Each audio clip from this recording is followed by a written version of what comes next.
We're going to move on to our next question, which comes from Sarah Johnson, who extends an Assalamu alaikum to the panel. Assalamu alaikum, and thank you, and Jazakumullah, Sarah, for your question. This concerns the whole concept of evolution and the Darwinian theory. We have previously covered this in the program, and I think Sarah has watched that particular response. And there were a few questions and comments she had in this, and let me just put the sort of question in context. First of all, she talks about how if the human being that we know today is the ultimate person and we have finished evolution. She then talks of how different people or different communities, for example, she quotes Africans and Indians have long, thin limbs to help them perspire in hot climates. Similarly, those who live in mountains have larger lungs to pump extra oxygen, and there's certain societies which have become immune to certain diseases. And she quotes these as examples and asks the question, and perhaps Amir, we can start with you on this, that is this not examples of how evolution is still occurring? But her quite specific questions are that evolution shouldn't just be about mutilation or something changing, so a person going from having 2 eyes to 3. Can the panel address the definition of evolution and explain what's so objectionable of the theory of Darwin in an Islamic light? And she also quotes that there have been recent discoveries which demonstrate that humans were initially quite primitive. And are these not demonstrable of, as she quotes, stepping stones towards what we know as man today? But Amir, starting with you on this question, it is something we've covered before. Sarah's quite right to ask certain questions, and that's why we're here. So over to you. So in terms of evolution, evolution is a fundamental question which is on the mind of every single person. It's incited thousands of articles, programs, documentaries, and the question is, how did life come from a lifeless earth? How did that jump come from nothing to life? And then how did that life evolve to our current state in which man has been formed? And over the years there have been so many different theories. For hundreds of years, since the time of Aristotle, they believed in things like spontaneous generation.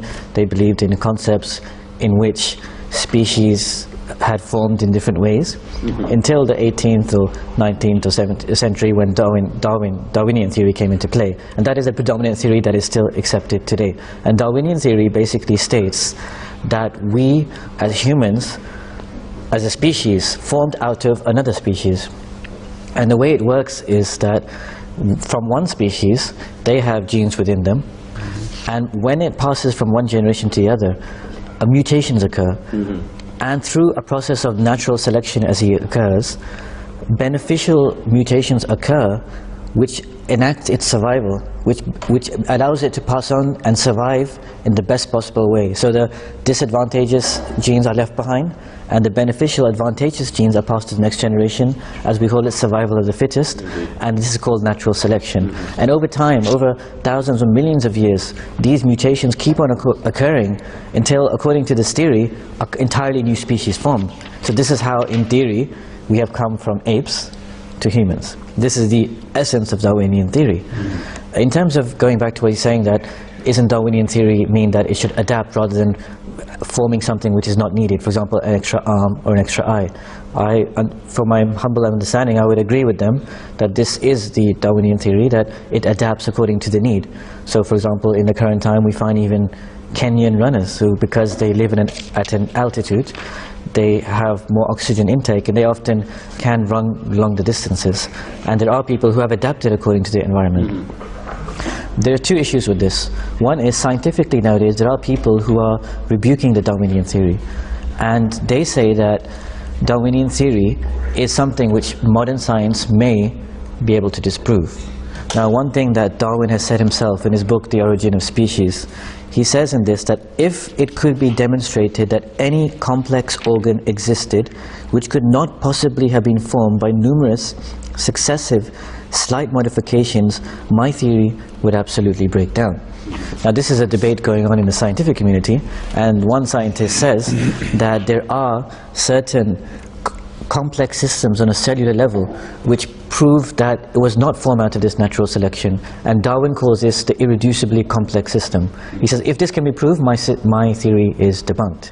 So some scientists say that we have provided this. One scientist here says that although the tiniest bacterial cells are incredibly small, weighing less than 10 to the minus 12 grams, each is in effect a veritable micro-miniaturized factory containing thousands of exquisitely designed pieces of intricate molecular machinery, made up altogether of 100,000 million atoms, far more complicated than any machinery built by man, and absolutely without parallel in the non-living world. So on the one hand, there's a debate in the scientific community whether Darwinian theory actually holds up. But the actual crux, which perhaps this viewer has not mentioned here, which is the actual essence of the question, is, as Muslims, we believe God can do anything. He could have made apes into humans. We can, because God says kun fayakun. He says be, and He can make it into be, although we do not believe that happened. The essence is that, according to Darwinian theory, this happened through natural selection. According to, for example, Dawkins, it happened through a random selection. What we say is that there was a specific designer who had a specific plan. This was a tools in his box of creation, which he enacted from the ancient times until now to form this. And this is the debate we have, that they say it is almost accidental or random. But what has been said by us is that what we see from the passing of one generation to the other is that every species is threatened with permanent extinction, and such a specific environment is created which enables that species to survive, including humans, from one generation to the other.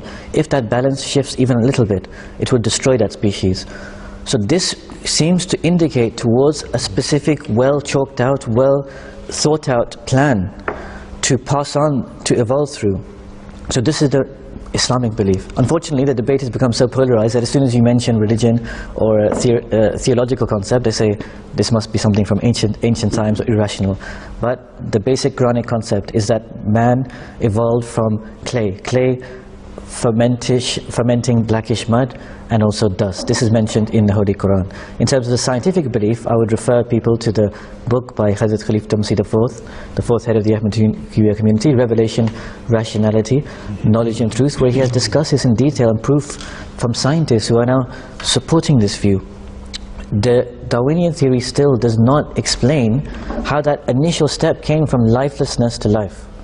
It says that yes, it is evolved through, but who caused that lifelessness to form into life? And how did it happen that every generation so in perfect harmony, in perfect balance, survived from one place to the other?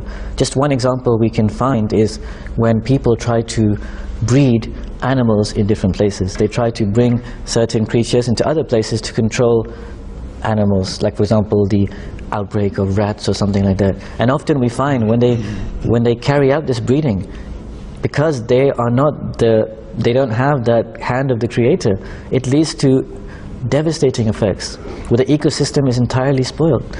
So what we say again is that the Darwinian theory itself, there's a debate in the scientific community, but the actual issue that we have is that what we say is that there was a designer. That designer had a specific plan.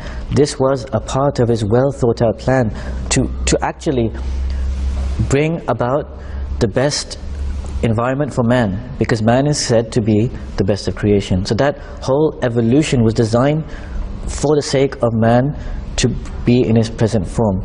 So whilst we agree with the viewer that yes, that is probably the Darwinian theory in terms of what this person understands, the question which needs to be asked and answered is that how did that happen? This is not answered by any of these theories of evolution. How did that happen? How did life just come into life? How can it happen by itself? How can we believe that it happens by itself unless there was something which caused that to happen? So this is the essence. Just briefly, if I could come to you, one of the questions which is also raised quite regularly, and indeed Sarah's raised it in her question, is these sort of forever, the different discoveries which are ongoing, which are also then used, that she uses the word stepping stones, and more recently that you had privative man, and then man evolved into what we believe human beings to be today.